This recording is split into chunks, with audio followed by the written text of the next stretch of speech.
இந்த തരുണത്തിനായി ദൈവത്തിന് നന്ദി സെലുത്തുകയും വീണ്ടും ലഭിച്ച ഈ ഒരു അവസരത്തിനായിട്ട് ഞാൻ ദൈവത്തിന് നന്ദി കരയറ്റുന്നു. நம்முடைய ஃபெய்த்தை டேமேஜ் பண்றதான ஒரு சில பாவங்களை ரெண்டு செஷன்ஸ்லயும் நான் காண்பிக்க விரும்புகிறேன். നമ്മുടെ വിശ്വാസത്തെ അപകടപ്പെടുത്തുന്ന ചില കാര്യങ്ങൾ ഞാൻ ഈ രണ്ട് സെഷനിലുമായി നിങ്ങളുമായിട്ട് പങ്കുവെക്കാനായിട്ട് താല്പര്യപ്പെടുന്നു. Sins which will damage our faith. നമ്മുടെ വിശ്വാസത്തെ അപകടപ്പെടുത്തുന്ന പാപങ്ങൾ. அந்த அந்த 5 verses முதல்ல நான் காண்பிச்சறேன். அதில் நாம் ஒன்றொன்று நாம் தியானிக்கலாம். ഞാൻ ആദ്യം 5 വാക്യങ്ങൾ നിങ്ങളെ കാണിക്കാം. അതിൽ 1-2 വാക്യങ്ങൾ നമുക്ക് ധ്യാനിക്കാം. 1 Timothy chapter 1. 1 തിമോത്തി 1-ാം അധ്യായം verse 18 നാം വാസിക്കണം. 18-ാമത്തെ വാക്യം നാം വായിക്കുന്നു. 18 and 19. 18-19 വാക്യങ്ങൾ. മകനെ തിമോത്തിയോസേ, നിന്നെക്കുറിച്ച് മുമ്പുണ്ടായ പ്രവചനങ്ങൾക്ക് ഒത്തവണ്ണം ഞാൻ ഈ ആജ്ഞ നിനക്ക് ഏൽപ്പിക്കുന്നു. നീ വിശ്വാസവും നല്ല മനസാക്ഷിയുമുള്ളവനായി അവയെ അനുസരിച്ച് നല്ല യുദ്ധസേവ ചെയ്യുക. ചിലർ നല്ല മനസാക്ഷി തള്ളിക്കളഞ്ഞിട്ട് അവരുടെ വിശ്വാസ കപ്പൽ തകർന്നുപോയി. 20-ാമത്തെ വാക്യം. കുമനയോസും അലക്സന്തറും ഈ കൂട്ടത്തിലുള്ളവർ ആകുന്നു. അവർ ദൂഷണം പറയാതിരിപ്പാൻ പഠിക്കേണ്ടതിന് ഞാൻ അവരെ സാത്താനെ ഏൽപ്പിച്ചിരിക്കുന്നു. நாம் இங்க verse 19 வாசிக்கிறோம். நம்மளுடைய விசுவாசத்தை சேதப்படுத்துவது ദുർമനസാക്ഷി, ബാഡ് കോൺസെപ്റ്റ്സ്. ഇവിടെ നാം 19-ാം വാക്യത്തിൽ വായിക്കുന്നത് നമ്മുടെ വിശ്വാസം തകരുവാനായിട്ട് ഇടയാക്കുന്ന ഒരു കാര്യം അവിടെ ദുർമനസാക്ഷിയാണ്. ഇത് ഒരു കാര്യം. നമ്മുടെ വിശ്വാസത്തെ ഡാമേജ് പண்றது ബാഡ് കോൺസെപ്റ്റ്സ്. നമ്മുടെ വിശ്വാസത്തെ തകർക്കുന്ന ഒരു കാര്യം എന്ന് പറയുന്നത് അത് ഒരു ദുർമനസാക്ഷി അല്ലെങ്കിൽ ആണ്. രണ്ടാമത് പാവം 1 Timothy chapter 6 വാസിക്കണം. രണ്ടാമത്തെ പാപം അത് 1 തിമോത്തിയോസ് 6-ാം അധ്യായത്തിൽ നാം വായിക്കുന്നു. നമ്മളുடைய faith damage பண்ற another sin. നമ്മുടെ വിശ്വാസം തകർക്കുവാൻ ഇടയുള്ള മറ്റൊരു പാപം. verse 9 and 10. 9-10 വാക്യങ്ങൾ. ധനികന്മാരാകുവാൻ ആഗ്രഹിക്കുന്നവർ പരീക്ഷയിലും കെണിയിലും കുടുങ്ങുകയും മനുഷ്യർ സംഹാരനാശങ്ങളിൽ മുങ്ങിപ്പോകുവാൻ ഇടവരുന്ന മൗഢ്യവും ദോഷകരവുമായ പല മോഹങ്ങൾക്കും ഇരയായി തീരുകയും ചെയ്യുന്നു. ദ്രവ്യാഗ്രഹം സകലവിധ ദോഷത്തിന് മൂലമല്ലോ. ഇത് ചിലർ കാംക്ഷിച്ചിട്ട് വിശ്വാസം വിട്ടുവിടുന്ന ബഹുദുഃഖങ്ങൾക്ക് അധീനരായി തീർന്നിരിക്കുന്നു. ഇങ്ങനെ വാസിக்கிறோம். പണ ആസை എല്ലാ തീമയ്ക്കും വേർ. ഇവിടെ നാം വീണ്ടും വായിക്കുന്നു, ദ്രവ്യാഗ്രഹം അത് സകലവിധ ദോഷത്തിനും അതിന്റെ കാരണമാണ്. சிலர் அந்த பணத்தை இச்சித்து அன்பு கூர்ந்து நேசித்து விசுவாசித்து விட்டு வழுகிறார்கள். ചിലർ ഈ പണത്തെ അതിനെ സ്നേഹിച്ച് കാംക്ഷിച്ച് വിശ്വാസം വിട്ട് ഉഴലുന്നു എന്ന് നാം വായിക്കുന്നു. அப்ப நம்மளுடைய விசுவாசத்தை டேமேஜ் பண்ற ஒரு காரியம் லவ் ஆஃப் மணி, பண ஆசை. അതുപോലെ നമ്മുടെ വിശ്വാസത്തെ തകർക്കുന്ന മറ്റൊരു കാര്യം പണസ്നേഹമാണ്. ഓക്കെ. മൂന്നാമത് ഒരു കാര്യത്തെ വാസിക്കണം. മൂന്നാമത്തെ കാര്യം നാം വായിക്കുന്നു. Book of Habakkuk. ഹബക്കൂക്കിന്റെ പുസ്തകം ചാപ്റ്റർ 2 വാസിക്കണം. ഹബക്കൂക്ക് 2-ാമത്തെ അധ്യായം verse 4 വാസിക്കണം. 4-ാമത്തെ വാക്യം. അവന്റെ മനസ്സ് അവനിൽ അഹങ്കരിച്ചിരിക്കുന്നു, അത് നേരുള്ളതല്ല, നീതിമാനോ വിശ്വാസത്താൽ ജീവിച്ചിരിക്കും. அங்க 2 categories of people பார்க்கிறோம். ஒன்னு பெருமை உள்ளவர்கள், இன்னொன்று righteous people பார்க்கிறோம். അവിടെ 2 തരത്തിലുള്ള ആളുകളെ കാണുന്നു. അഹങ്കാരികളായ ആളുകൾ, നീതിമാന്മാരായ ആളുകൾ. அப்ப இந்த பெருமையாய் இருக்கிறவனுக்கு எதிராக இருக்கிறவர்கள் நீதிமான் என்றால் மனத்தாழ்மையாய் இருக்கிறவர்கள். ഇവിടെ നിഗളികളായിരിക്കുന്ന ആളുകൾ കുറിച്ച് പറയുന്നു. അതുപോലെ നീതിമാന്മാർ എന്ന് പറയുന്നത് താഴ്മയുള്ള ആളുകൾ. அகங்காரமாய் பெருமையாய் இருக்கிறவர்களுடைய ஆத்மாவில் என்ன இருப்பதில்லை என்றால் விசுவாசம் இருப்பதில்லை. അഹങ്കാരത്തോടെ നിഗളത്തോടെ ഇരിക്കുന്ന ആളുകളുടെ ഉള്ളത്തിൽ വിശ്വാസം ഉണ്ടാവുകയില്ല. அவர்கள் தங்களை தாங்களே நம்பிவார்கள், தங்களை தாங்களே நம்பிக்கொள்வார்கள். അവർ തങ്ങളിൽ തന്നെയാണ് ആശ്രയം വെച്ചിരിക്കുന്നത്, തങ്ങൾ തന്നെ അവർ ആശ്രയിക്കുന്നവരാണ്. இந்த கல்தேயர்களை போல அப்படிங்கறத கான்டெக்ஸ்ட். ഇവിടെ ഈ കൽദയ വിശ്വാസികളെ പോലെ അതാണ് ഇതിന്റെ പശ്ചാത്തലം. அவர்கள் தங்களை தாங்களே நம்பி അഹങ്കാരമായി இருக்கிறவர்கள் அந்த கல்தேயர்கள். ആ കൽദയ ആളുകൾ അവര് തങ്ങളിൽ തന്നെ ആശ്രയിച്ച് അഹങ്കാരികളായിരിക്കുന്നവരാണ്. அவர்கள் ஆனால் நீதிமான் தன்னுடைய விசுவாசத்தினால் பிழைப்பார். എന്നാൽ നീതിമാനോ അവൻ വിശ്വാസത്താലാണ് ജീവിക്കുന്നത്. அப்ப இங்க ஒரு காரியத்தை நான் வாசிக்கிறோம். யார் யாரெல்லாம் பெருமை உள்ளவர்களா இருக்கிறார்களோ அவருடைய விசுவாசம் அவர்களுக்குள் இருப்பதில்லை. ആരൊക്കെ നിഗളികളായിരിക്കുന്നുവോ അവരുടെ ഉള്ളിൽ വിശ്വാസം ഉണ്ടാകുകയില്ല. அவர்கள் தங்களில் தாங்களே நம்பிக்கை உடையவர்களா இருக்கிறார். അവർ തങ്ങളിൽ തന്നെ വിശ്വാസം അർപ്പിക്കുന്നവരാണ്, ആശ്രയിക്കുന്നവരാണ്. ஓகே, இன்னொரு காரியத்தை வாசிக்கிறோம். മറ്റൊരു കാര്യം നമുക്ക് നോക്കാം. ரோமன்ஸ் சாப்டர் 4ல வாசிக்கிறோம். റോമാലേഖനം 4-ാം അധ്യായം. சுய பலன், செல்ஃப் பவர். സ്വയശക്തി. ரோமன்ஸ் சாப்டர் 4 റോമാലേഖനം 4-ാം അധ്യായം verse 19ல வாசிக்கிறோம். 19 and 20. 19ഉം 20ഉം വാക്യങ്ങൾ. അവൻ ഏകദേശം 100 വയസ്സുള്ളവനാകിയാൽ തന്റെ ശരീരം നിർജീവമായി പോയതും സാറയുടെ ഗർഭപാത്രത്തിൽ നിർജീവത്വവും ഗ്രഹിച്ചിട്ടും വിശ്വാസത്തിൽ ക്ഷീണിച്ചില്ല. ദൈവത്തിന്റെ വാഗ്ദത്തത്തിങ്കൽ അവിശ്വാസത്താൽ സംശയിക്കാതെ വിശ്വാസത്തിൽ ശക്തിപ്പെട്ട് ദൈവത്തിന് മഹത്വം കൊടുത്തു. verse 21 also. 21ാം വാക്യം. അവൻ വാഗ്ദത്തം ചെയ്തത് പ്രവർത്തിപ്പാനും ശക്തൻ എന്ന് പൂർണ്ണമായി ഉറച്ചു. அவன் தேவனை மகிமைப்படுத்தி அவன் விசுவாசத்தில் வல்லவனானான். അവൻ ദൈവത്തിന് മഹത്വം കൊടുത്തു, വിശ്വാസത്തിൽ ശക്തിപ്പെട്ടു എന്ന് 20ാം വാക്യത്തിൽ വായിക്കുന്നു. அப்ப இங்க வாசிக்கிறோம், அவனுடைய சரீர பலன், அவனுடைய செல்ஃப் பவர் என்னைக்கு குறைஞ்சோ அன்னைக்குதான் விசுவாசத்தை முடிஞ்சது அவனால். ഇവിടെ നാം വായിക്കുന്നത് അവന്റെ ശരീരത്തിന്റെ ശക്തി എന്നാണ് കുറഞ്ഞത്, അവൻ എന്നാണ് നിർജീവത്വമുള്ളവനായി മാറിയത്, അപ്പോഴാണ് അവന്റെ വിശ്വാസം ബലപ്പെട്ടത്. எவ்வளவுக்கு எவ்வளவாய் நாம் சுய பலன் உடையவர்களா இருக்கிறோமோ அவ்வளவுக்கு அவ்வளவாய் நம்மளுடைய விசுவாசம் பூஜ்யமா இருக்கும். നാം എത്രത്തോളം സ്വയത്തിൽ ശക്തരായിരിക്കുന്നുവോ അത്രത്തോളം നമ്മുടെ വിശ്വാസം അത് പൂജ്യമായിരിക്കും. Okay, one more thing. മറ്റു ഒരു കാര്യം കൂടെ. James chapter 2. യാക്കോബിന്റെ ലേഖനം 2-ാം അധ്യായം. அந்த சாப்டர் முழுவதுமே பார்ஷியாலிட்டி குறித்து சொல்லப்பட்டதான ஒரு காரியம். യാക്കോബിന്റെ ലേഖനം 2-ാം അധ്യായം മുഴുവനും അവിടെ മുഖപക്ഷം കാണിക്കുന്നതിനെ കുറിച്ച്, പക്ഷപാതം കാണിക്കുന്നതിനെ കുറിച്ചുള്ള കാര്യങ്ങളാണ് അവിടെ എഴുതിയിരിക്കുന്നത്. James chapter 2 യാക്കോബ് 2-ാം അധ്യായം verse 1. 1-ാം വാക്യം. സഹോദരന്മാരെ, തേജസ്സുള്ളവനായി നമ്മുടെ കർത്താവായ യേശു ക്രിസ്തുവിൽ വിശ്വസിക്കുന്ന നിങ്ങൾ മുഖപക്ഷം കാണിക്കരുത്. verse 9ல கூட வாசிக்கிறோம். 9-ാം വാക്യത്തിൽ നാം വായിക്കുന്നു, മുഖപക്ഷം കാണിച്ചാലോ പാപം ചെയ്യുന്നു. யாரெல்லாம் பார்ஷியாலிட்டி இருக்கோ அவர்கள் எல்லாரும் பாவம் செய்கிறார்கள். ആരൊക്കെ മുഖപക്ഷം കാണിക്കുന്നുവോ, പക്ഷപാതം കാണിക്കുന്നുവോ അവരെല്ലാം പാപം ചെയ്യുകയാണ്. அவர்கள் தேவனை விசுவாசிக்க முடியாது, கர்த்தரை விசுவாசிக்க முடியாது. അവർക്ക് ദൈവത്തിൽ വിശ്വാസം അർപ്പിക്കുവാൻ കഴിയുകയില്ല. favoritism, personal favoritism. വ്യക്തിപരമായ അടുപ്പം. பிரியமானவர்களே, இந்த காரியங்கள் எல்லாம் நாம் அடிக்கடி நாம் நியாயம் தீர்த்து பார்க்க வேண்டிய காரியங்கள். പ്രിയമുള്ളവരെ, ഈ കാര്യങ്ങളൊക്കെ നാം വീണ്ടും നമ്മെ തന്നെ സ്വയം വിധിക്കേണ്ട കാര്യങ്ങളാണ്. சோ இப்படிப்பட்ட பாவங்கள் இருக்கும் பொழுது நாம் கர்த்தரையும் கர்த்தருடைய வாக்குத்தத்தங்களையும் நாம் விசுவாசிக்க முடியாது. ഇങ്ങനെയുള്ള പാപങ്ങൾ നമ്മുടെ ഉള്ളിൽ ഉണ്ടാകുമ്പോൾ ദൈവത്തിന്റെ വാഗ്ദത്തങ്ങളെയും നമുക്ക് വിശ്വസിക്കുവാനായിട്ട് കഴിയുകയില്ല. இயேசு கிறிஸ்துவை போல ஒரு மாற முடியுங்கிறதான விசுவாசம் இருக்காது. യേശു ക്രിസ്തുവിനെ പോലെ നമുക്ക് മാറുവാൻ കഴിയും എന്നുള്ള വിശ്വാസം നമുക്ക് ഉണ്ടാവുകയില്ല. நம்மளுடைய உபத்திரவங்களில் பாடுகளில் கர்த்தர் நம்மோடு கூட இருக்கிறார் அப்படி விசுவாசிக்க முடியாது. നമ്മുടെ ബുദ്ധിമുട്ടുകളിൽ, നമ്മുടെ പ്രയാസങ്ങളിൽ, കഷ്ടങ്ങളിൽ കർത്താവ് നമ്മോടൊപ്പം ഉണ്ട് എന്നുള്ള വിശ്വാസം നമുക്ക് ഉണ്ടാവുകയില്ല. நாம் காணப்படுகிறவையிலேயே பார்த்து கொண்டிருப்போம் மொழியே, കാണപ്പെടാത്തവകളെ നാം നോക്ക മാട്ടോം. നാം കാണുന്ന കാര്യങ്ങളിൽ മാത്രം ആശ്രയിക്കുകയും നോക്കുകയും ചെയ്ത് കാണപ്പെടാത്ത ദൈവത്തിൽ നമുക്ക് വിശ്വസിക്കുവാൻ കഴിയുകയില്ല. സോ വിശ്വാസം ഇല്ലാமல் தேவனுக்கு பிரியமாய் இருப்பது கூடாத காரியம். അതുകൊണ്ട് പ്രിയമുള്ളവരെ, വിശ്വാസം കൂടാതെ ദൈവത്തെ പ്രസാദിപ്പിക്കുന്നത് അസാധ്യമാണ്. ഓക്കെ, നാം இந்த வசனத்திலிருந்து நாம் ஆரம்பிப்போம். നമുക്ക് ഈ വാക്യത്തിൽ നിന്ന് തുടങ്ങാം. പക്ഷപാതം ഇല്ലാത്തവர்களായി നമുക്ക് പ്രിയമാണവരെ, പ്രിയമുള്ളവരെ, നാം ഇപ്രകാരം മുഖപക്ഷം ഇല്ലാത്തവരായിരിക്കണം, പക്ഷപാതം കാണിക്കാത്തവരായിരിക്കണം. பார்ஷியாலிட்டி இருக்கிற இடத்தில் விசுவாசமும் சேதப்படும், நம்மளுடைய டிசர்ன்மென்റ്റും ബാധിക്കപ്പെടും. നമുക്ക് അപ്രകാരം മുഖപക്ഷം കാണിക്കുന്ന ആളുകളുടെ ഇടയിൽ അവരുടെ വിശ്വാസം മാത്രമല്ല, അവരുടെ പകത്തറിയുന്ന ആ ഒരു അവരുടെ വിവേചനവും കൂടെ കുറവായിരിക്കും.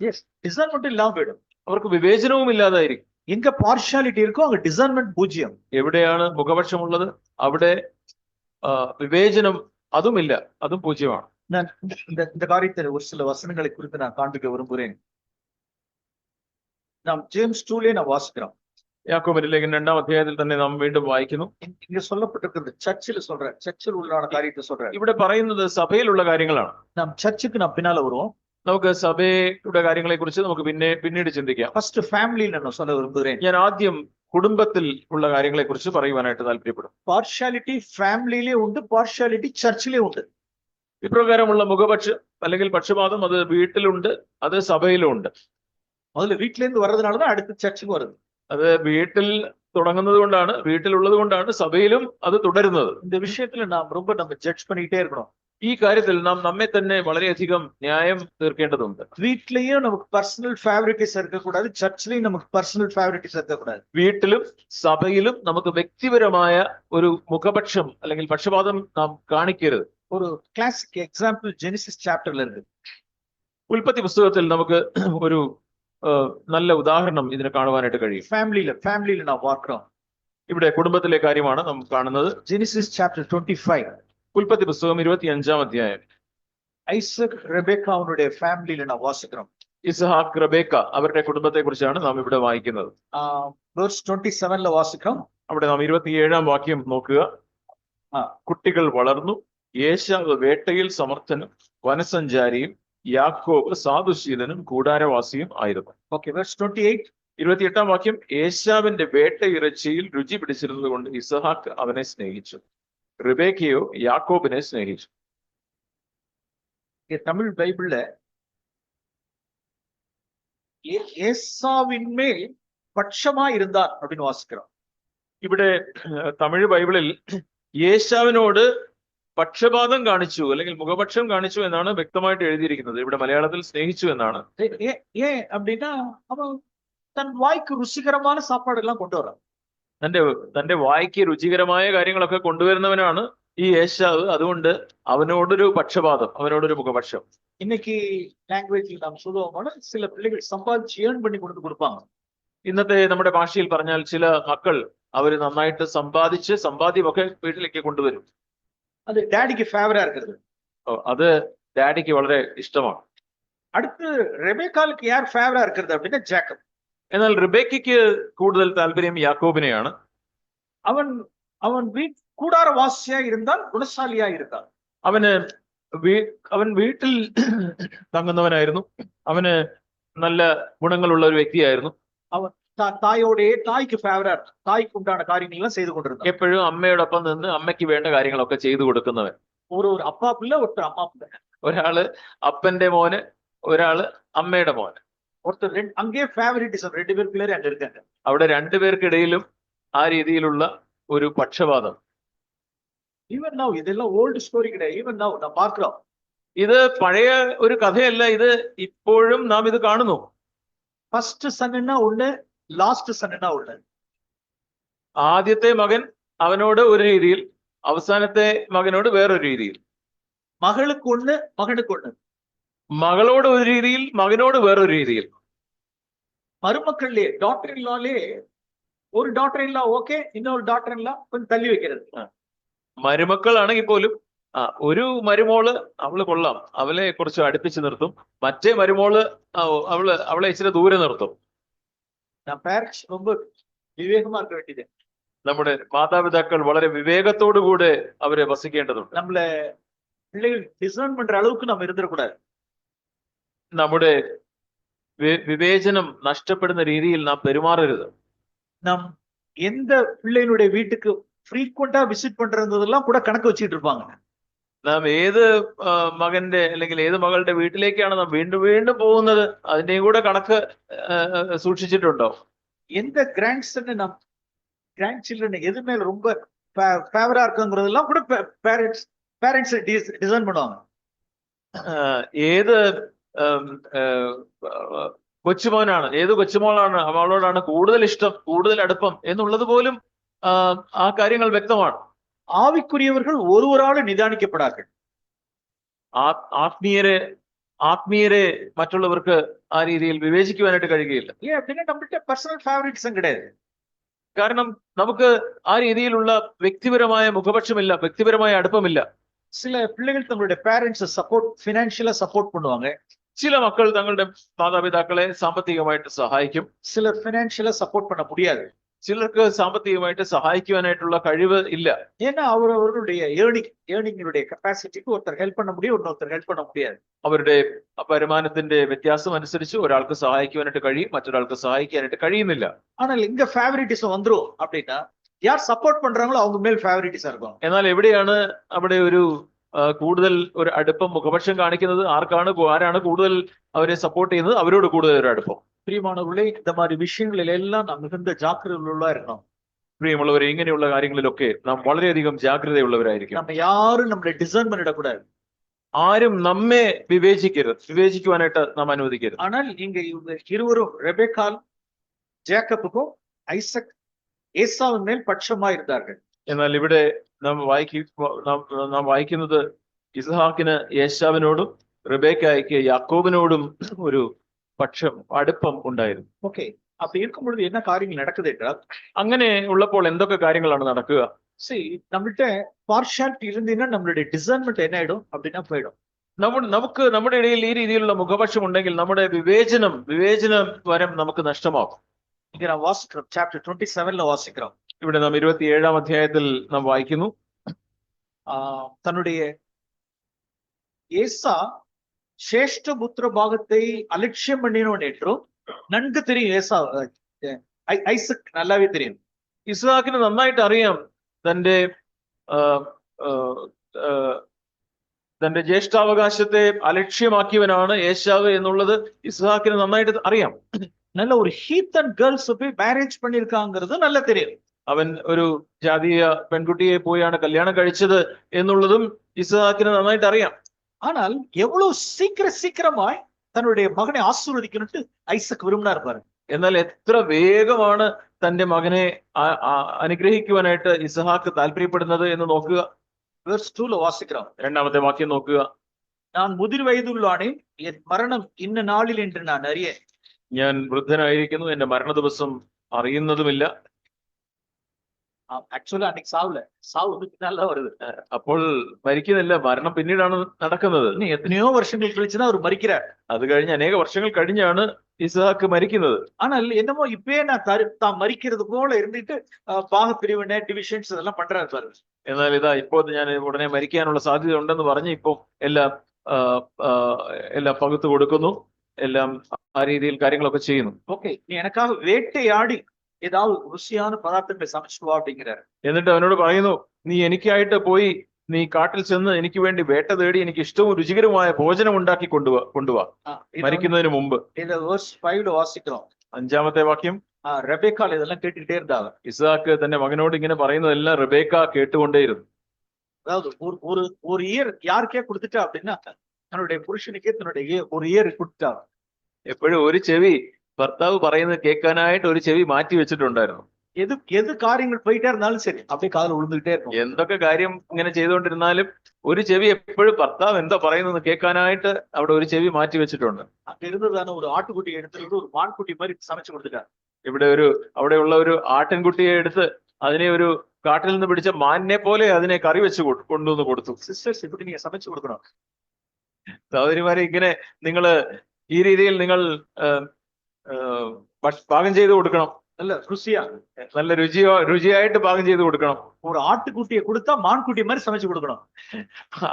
ആട്ടിൻകുട്ടിയാണ്, അതിനെ കറി വെക്കുമ്പോ പക്ഷെ അത് മാൻകുട്ടിയായി മാറണം. சில இடங்கள்ல மான்குட்டியை கொடுத்தா கூட ஆட்டுக்கறி மாதிரி இருக்கு. ചില സ്ഥലങ്ങളില് മാൻകുട്ടി കറി വെച്ചാൽ അത് ആട്ടുകുട്ടിയുടെ കറി പോലെ ഇരിക്കും. இப்ப விசேஷமா மான்குட்டின்னு நினைச்சா இது வந்து ஆட்டுக்குட்டி மாதிரி இருக்கு. கறி மாதிரி இருக்கு.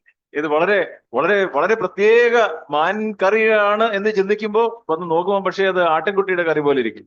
பாருங்க, ரெபெக்கா எவ்வளவு டேஸ்டா சமைச்சு கொடுத்தாங்க. നോക്കുക, റെബേക്ക എത്ര രുചികരമായിട്ടാണ് അവിടെ പാചകം ചെയ്ത് കൊടുത്തത്. ஓகே, அந்த இடத்துல நிறைய பிளாட் எல்லாம் நான் பார்த்தோம். சதி நடக்குது. அம்மாவும் பிள்ளையும் ஒன்னா சேர்ந்துக்கிட்டாங்க. അവിടെ നമുക്കറിയാം, അമ്മയും മോനും കൂടെ ചേർന്ന് അവിടെ പല രീതിയിലുള്ള കാര്യങ്ങൾ അവര് പ്ലാൻ ചെയ്യുന്നു. சில லெசன்ஸ் எல்லாம் நம்ம இதுல இருந்து கற்றுக்கொள்ள முடியும். ഇവിടെ നിന്ന് ചില പാഠങ്ങൾ നമുക്ക് പഠിക്കുവാനായിട്ട് കഴിയും. எல்லாம் ஓல்ட் டெஸ்டமெண்ட்ல இருக்கிறதெல்லாம் புதிய உடன்படிக்கையில இருக்கு, നമുക്ക് ദൃഷ്ടാന്തങ്ങളായി இருக்கிறது. പഴയ നിയമ കാലഘട്ടത്തിൽ നാം വായിക്കുന്ന ഈ കാര്യങ്ങളൊക്കെ പുതിയ ഉടമ്പടിയിലുള്ള നമുക്ക് അതൊരു മാതൃകയാണ്, ഉദാഹരണമാണ്. ஒரு பொய் சொன்னா 4 பொய் சொல்ற மாதிரி ഒരു അവര് ഒരു ஒரு பொய் ஒரு பொய் சொன்னா 4 பொய் சொல்ல வேண்டியதா வரும். அடுத்து வரும். ഒരു കളവ് പറയുകയാണെങ്കിൽ അതിനോട് ചേർന്ന് 4 കളവ് പറയേണ്ടി വരും. அவங்க டாடிட்ட போய் நல்ல குருட்டு ஐசக்ட போய் என்ன செய்யறாரு? பிளைண்ட் ஐசக்ட போய் ஜேக்கப் நிக்கிறாரு. ഈ അന്ധനായ കണ്ണ് കാഴ്ച മങ്ങിയ ഇസ്ഹാക്കിന്റെ മുമ്പിൽ പോയി ഈ ഇസ്ഹാക്ക്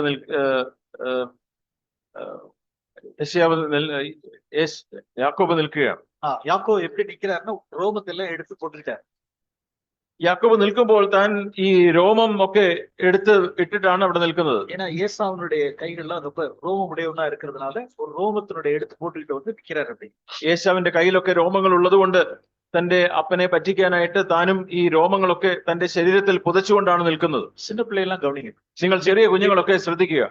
எந்த சூழ்நிலையிலும் பொய்யை நான் சொல்லவே கூடாது. ഒരു സാഹചര്യത്തിലും കളവ് പറയരുത്. ஒரு பொய் சொன்னால் அடுத்து இமீடியட்டா 4 பொய் சேர்ந்து வரும். ഒരു കളവ് പറഞ്ഞാൽ അതിനോട് ചേർന്ന് 4 കളവ് വീണ്ടും വീണ്ടും വീണ്ടും പറയേണ്ടി വരും. அந்த 4 பொய்யை நான் காண்பிக்கிறேங்க. ഞാൻ ഇവിടെ 4 കളവ് കാണിച്ചു തരാം. Verse 19ல வாசிக்கிறோம். 19ാമത്തെ വാക്യം നോക്കുക. 18ல இருந்து 18ാം വാക്യത്തിൽ നിന്ന് ஐசக் ஜாக்கப்ட கேக்குறார், நீர் யார் அப்படின்னு கேக்குறார். ഇസ്ഹാക്ക് യാക്കോബിനോട് ചോദിക്കുന്നു, നീ ആരാണ് എന്ന് ചോദിച്ചു. Verse 19. 19ാമത്തെ വാക്യം, യാക്കോബ് അപ്പനോട്, ഞാൻ നിന്റെ ആദ്യജാതൻ ഏശാവ്. ஃபர்ஸ்ட் லைன், ആദ്യത്തെ കളവ്, ഞാൻ നിന്റെ ആദ്യജാതൻ ഏശാവ്. மூத்த மகனாகிய ஏசா அப்படின்னு சொல்றாங்க. ആദ്യത്തെ കളവ്, ഞാൻ നിന്റെ ആദ്യജാതൻ ഏശാവ്. അതിനെ വാസിக்கிற രണ്ടാമത് പോയി, நான் വേട്ടയാടി കൊണ്ടുവന്നதை പുസിയും. ഇവിടെ ഇതാ ആ വാക്യത്തിൽ തന്നെ രണ്ടാമത്തെ കളവും എഴുതിയിട്ടുണ്ട്. അവിടെ എന്റെ വേട്ടയിറച്ചി തിന്ന് എന്നെ അനുഗ്രഹിക്കണമേ. ഞാൻ വേട്ടയാടി കൊണ്ടുവന്ന ഇറച്ചി തിന്ന്. വേട്ടയാടിയെല്ലാം കൊണ്ടുവരില്ല, அவங்க அம்மா வந்து ஒரு ஆட்டுக்கறி எடுத்து சமைச்சு கொடுத்தா. ഇത് വേട്ടയാടി കൊണ്ടുവന്നതല്ല, അമ്മ ആട്ടിന്റെ കറി ഉണ്ടാക്കി കൊണ്ടുവന്ന് കൊടുത്തതാണ്. ஓகே, ரெண்டாவது போய், ഇത് രണ്ടാമത്തെ കളവ്.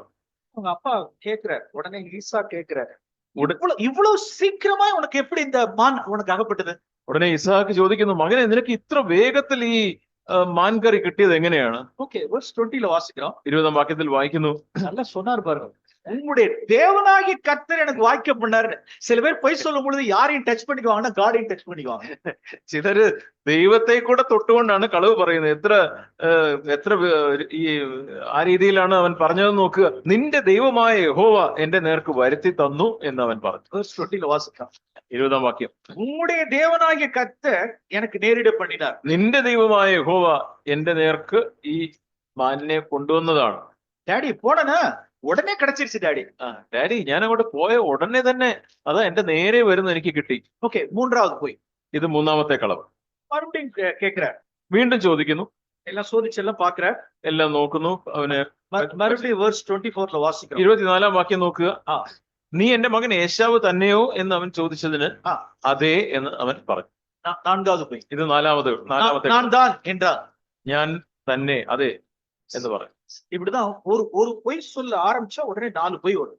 ഒരു കളവ് പറയാൻ തുടങ്ങിയാൽ തുടർന്ന് 4 കളവ് അതിന്റെ പുറകെ വരും. 4 தான் இல்ல, தொடர்ச்சியா நான் பொய் சொல்லிக்கிட்டே இருக்கிறவர்களா இருப்போம். 4 മാത്രമല്ല, അത് വീണ്ടും വീണ്ടും വീണ്ടും കളവ് വന്നുകൊണ്ടേയിരിക്കും. இதான் ஜேக்கப்னுடைய லைஃப். ഇതാണ് യാക്കോബിന്റെ ജീവിതം. பிரியமானவர்களே, நான் ஒரு கால கடந்த நாட்களில் ஜேக்கப்பா இருந்தது போதும்.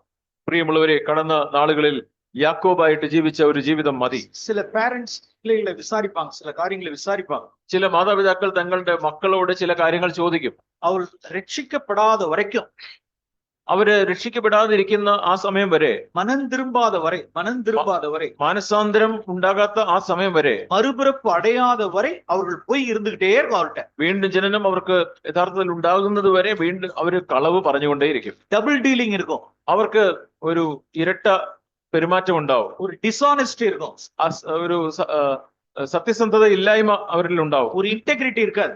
അവരില് ആ രീതിയിലുള്ള ഒരു ഇന്റഗ്രിറ്റി ഉണ്ടാവുകയില്ല, ഒരു ഉത്തമ സ്വഭാവം ഉണ്ടാവുകയില്ല. ഒരു വാലിബനെ ഞാൻ അറിവേൻ, ഒരു ചെറുപ്പക്കാരനെ എനിക്കറിയാം. തன்னுடைய காலேஜ் போகும் பொழுது நிறைய அரியர் பேப்பர் வைத்திருந்தான். ആ ചെറുപ്പക്കാരന് തന്റെ കോളേജിൽ പഠിക്കുന്ന സമയത്ത് വളരെയധികം ബാക്ക് പേപ്പേഴ്സ്, അരിയർ പേപ്പേഴ്സ് ഉണ്ടായിരുന്നു. அதை என்ன செய்யறது அப்படின்னா, ஒரு ஃபர்ஸ்ட் செமஸ்டர்ல ஒரு 6 சப்ஜெக்ட்ஸ் എഴുതരുത് அப்படின்னா, അദ്ദേഹം ആദ്യത്തെ സെമസ്റ്ററിൽ ഒരു 6 പേപ്പറാണ് എഴുതുന്നതെങ്കിൽ அதுல ஒரு பேப்பர் வந்து ஃபெயில் ஆயிடுச்சு. അതിലെ ഒരു പരീക്ഷയിൽ തോറ്റു. ஓகே, அந்த ஃபர்ஸ்ட் இயர் முடிக்கிறப்ப அந்த செகண்ட் செமஸ்டர்ல அடுத்த 6+1 எழுதி 7 கிளியர் பண்ணியாச்சு.